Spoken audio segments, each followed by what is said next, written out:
gusto ko pong iparating sa inyo ang kalungkutang napakalalim.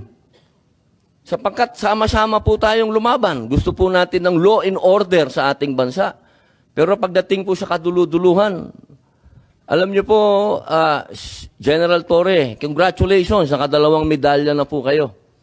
Pero alam niyo po, sir, nalulungkot po ako dahil yung katapangan po ninyo, sir, medyo nakalulungkot po. Bakit?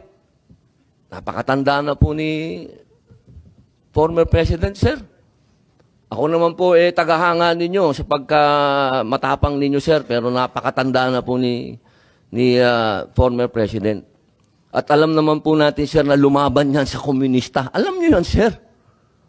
Sana naging konting, ano lang po tayo ba? Binigyan naman natin ng konting, kung paano natin tinitingnan yung mga medalya nyo, hindi lang nalagyan ng medalya si Presidente, pero kung sa medalya mag-uusapan, tinulungan nga tayo laban sa mga terorista. Yun lamang po, sir. Sana napakasakit isipin. Ito pong bagay na ito, parang pati itong ambassador natin. Ano po ba talaga ang, ito po ba talagang operation para may aalis dito ang ating dating Pangulo?